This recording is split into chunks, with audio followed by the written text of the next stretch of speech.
নমস্কার বন্ধুরা, আরও একটা নতুন রেসিপির সাথে একটা নতুন ভিডিওর সাথে আমার চ্যানেলে তোমাদেরকে জানাই স্বাগত।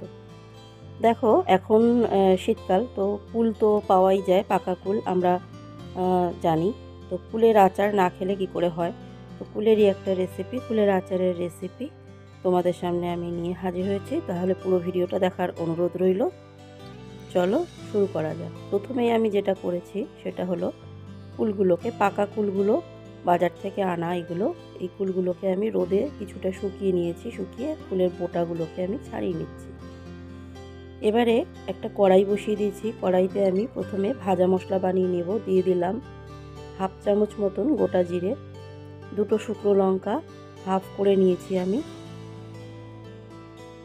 আর দিয়ে দেবো হাফ চামচ ধনে, আর দিয়ে দেবো হাফ চামচ মৌরি। তো এই কটা মিশ্রণকে আমি এখন ড্রাই রোস্ট করে নেব। খুব সুন্দর একটা সেন্ট উঠবে, ততক্ষণ আমাকে এটাকে ভাজতে হবে, মশলাগুলোকে ভাজতে হবে।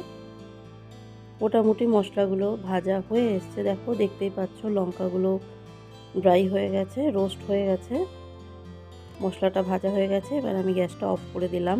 এবারে আমি মিক্সিং বলে এটাকে একদম মিহি পাউডার করব না, সরি, একটু হাফ গোটা গোটা থাকবে, পুরো একদম মিহি করা যাবে না মশলাটাকে। তো চলো এই ফাঁকে আমি দেখো গরম জল বসিয়ে দিয়েছি। এখানে 2 কাপ মতন গরম জল বসিয়ে দিয়েছি। এর মধ্যে আমি দিয়ে দিলাম 300 গ্রাম আখি গুড়। গুড়টাকে 5 মিনিট জাল দিয়ে একটা চটচটে গুড়ের শিরা বানিয়ে নিতে হবে। খুব বেশি এটা যে একতার দুতার ওরকম কিছু হবে না, কিন্তু চটচটে একটা শিরা বানিয়ে নিতে হবে। চটচটে শিরা বানিয়ে নিয়ে তারপরে কুলটাকে গুড়ের মধ্যে দিয়ে দেবো। দেখো 5 মিনিট গুড়টাকে জাল দেওয়ার পর গুড়টা ফুটছে, তো মোটামুটি একটা চটচটে শিরা তৈরি হয়ে গেছে। এবারে আমি বোটা ছাড়িয়ে রাখা, ধুয়ে রাখা কুলগুলো আমি এই শিরার মধ্যে ঢেলে দিচ্ছি। শিরাটার মধ্যে দিয়ে খুব ভালো মতন নেড়ে চেড়ে দিতে হবে, ভালো মতন নাড়িয়ে দিতে হবে যাতে শিরাটার মধ্যে কুলগুলো ডুবে থাকে।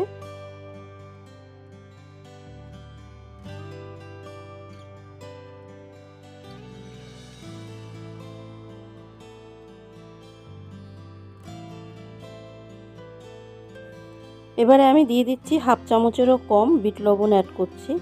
বিট লবণটা দিলে খেতে খুবই স্বাদ হয়। আর দিয়ে দিচ্ছি হাফ চামচ মতন চাট মশলা, হাফ চামচ আর সামান্য একটু চাট মশলা আমি অ্যাড করে দিলাম।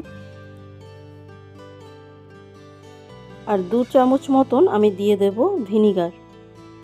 এই 3টে জিনিস দিয়ে দেখবে খুবই টেস্ট হবে আচারটা, একটা টক টক ভাব আসবে, খুব ভালো লাগবে। টক ঝাল মিষ্টি আচার যেহেতু বানাচ্ছি, সে কারণে এই জিনিসগুলো অ্যাড করলে খুবই ভালো হবে খেতে। তো এই 3টে জিনিস দেওয়ার পর আমি এই মিশ্রণগুলোকে কুলের সঙ্গে খুব ভালো মতন মিশিয়ে নিচ্ছি।